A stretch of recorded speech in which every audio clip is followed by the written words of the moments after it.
Hello, this is Mayor Tishaura Jones. I use the she, her pronouns. And welcome to our first live stream from the mayor's office.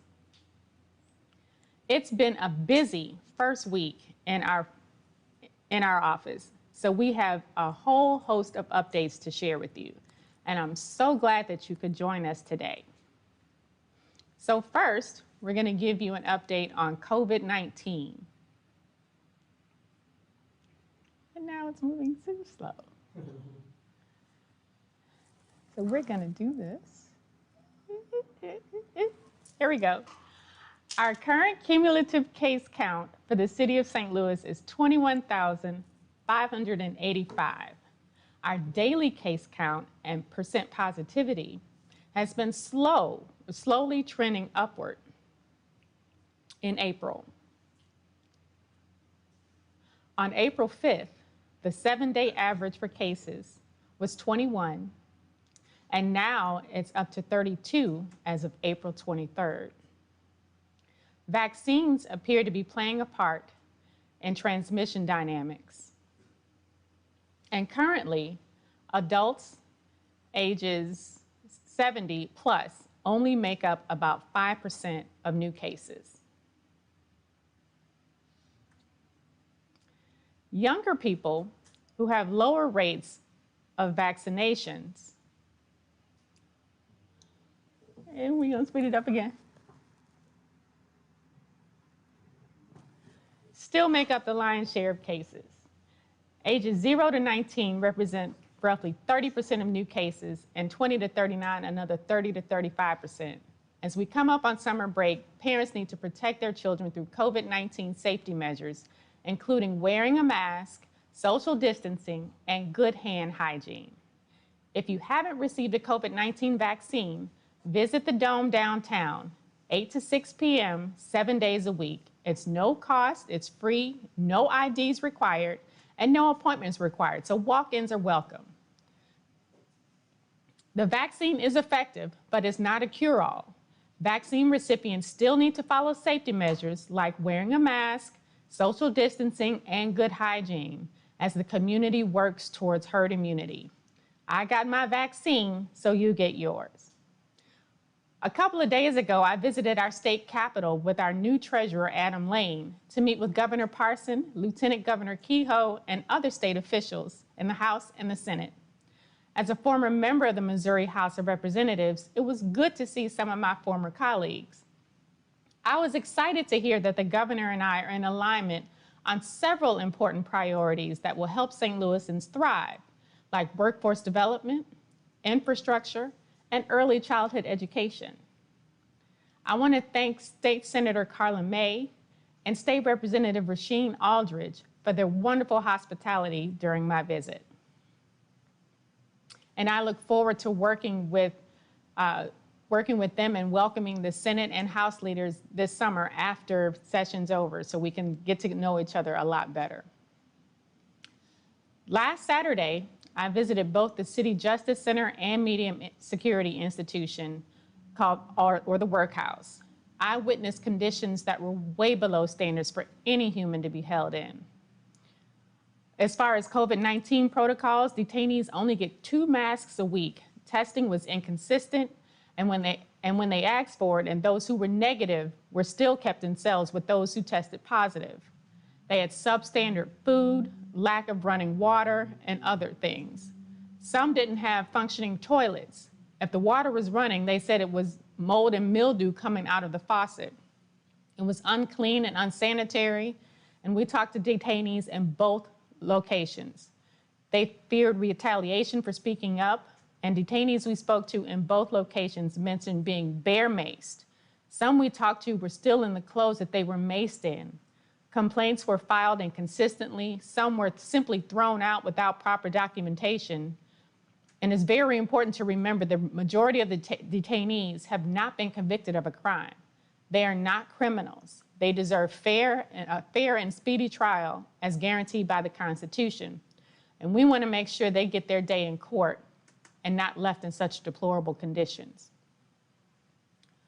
Also, yesterday, I signed my first executive order It requires the Police Department Internal Affairs Division to use a joint forum with the Civilian Oversight Board about officer conduct.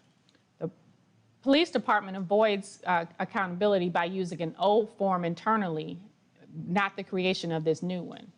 We believe more accountability and stronger oversight of officer conduct with more info going to the Civilian Oversight Board. This also requires the CJC to submit complaints to detainees from the Mayor's Office and the Department of Public Safety dating far back as 2017. Also, we introduced our first budget, roughly $7.8 million in the savings from the closure of the workhouse. Approximately $4 million went to balance the city's budget, and $2 million was kept in the budget for medical services and meals for detainees. Approximately $1.8 million went towards my priorities, $1.3 million towards a division of supportive reentry, which helps support social workers, case management, and mental health services, child care, and other wraparound services. $0.3 million for doubling the Civilian Oversight Board budget to increase the capacity of correctional investigators looking into acts of retaliation and neglect from within city jails.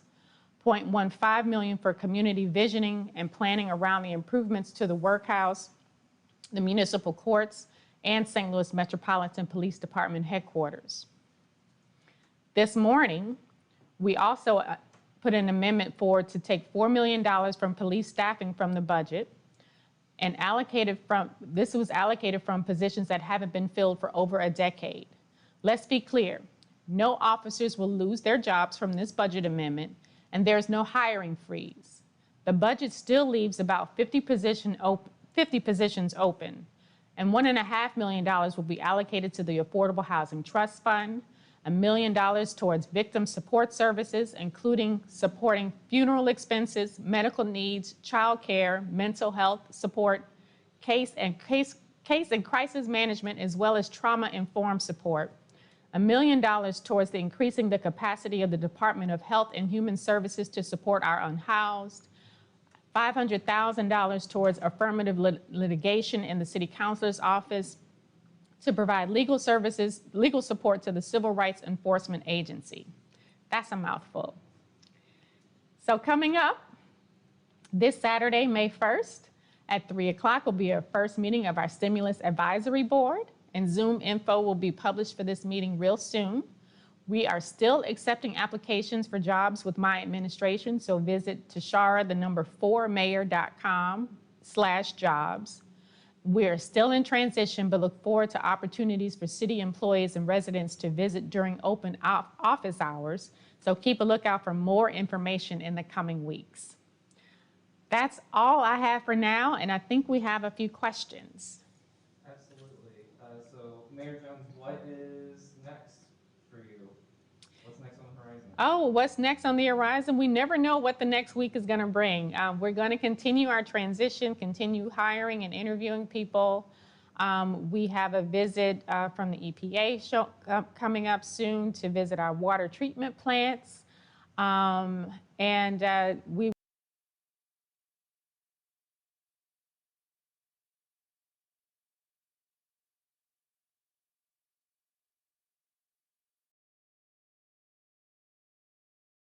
will continue towards trying to fill our agenda. The Board of Aldermen is going to be coming back soon, so the budget's going to go to the full board. And that's just a few of the things that we have planned next week.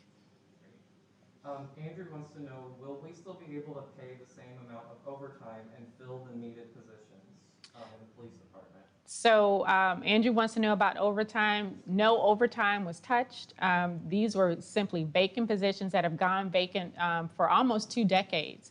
And if you look at the number of officers that we've hired or had hired in the St. Louis Police Department, they've actually decreased for about 200 since the year 2000.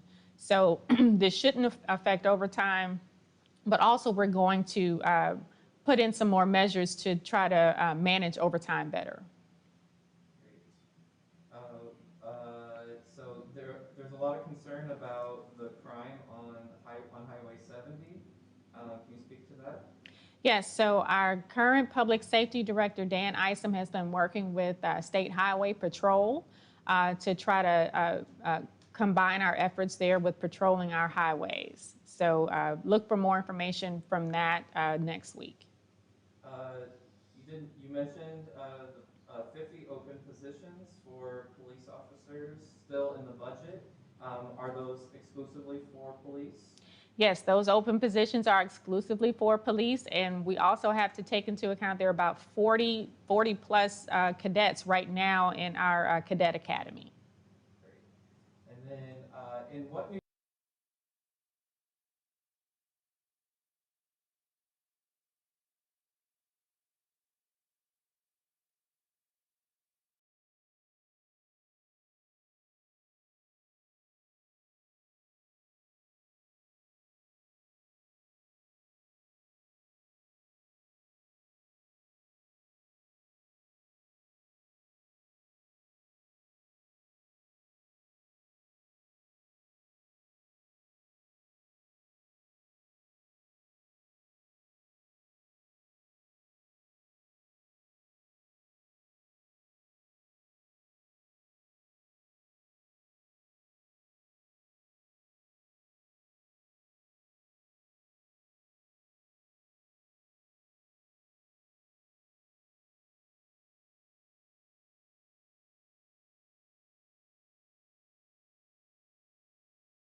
ways can the mayor's office help advance the cause of regionalism and to see our shared fate as a region reflected in our governance structures? Woo, that's a mouthful. That's a great question about regionalism. So I've already had a chance to meet with Greater STL, which is the new economic development arm of the city of St. Louis, as well as I stay in close contact with the RBC and other business leaders.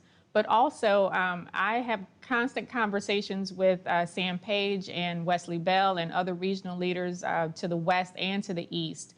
It's important to make sure that we stay in close contact so we can usher in a new spirit of collaboration and cooperation.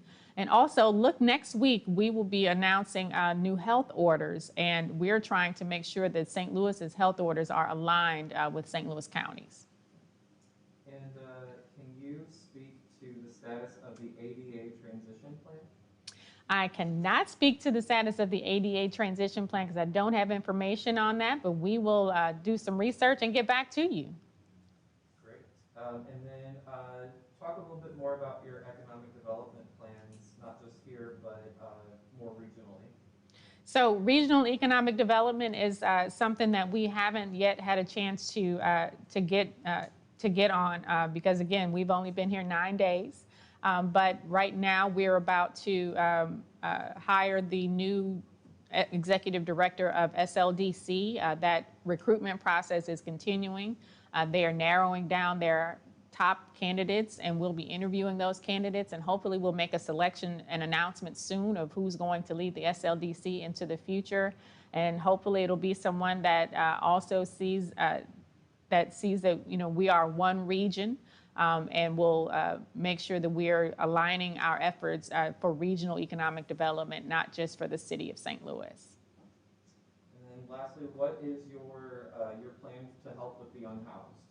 So as announced in the budget, we shifted some of the funds from the $4 million we took from the police department to help our unhoused and put that money, I think about $1 million into the Department of Health and Human Services. So now they'll have more money to help our unhoused and coordinate efforts, hopefully with the continuum of care, which currently helps our unhoused.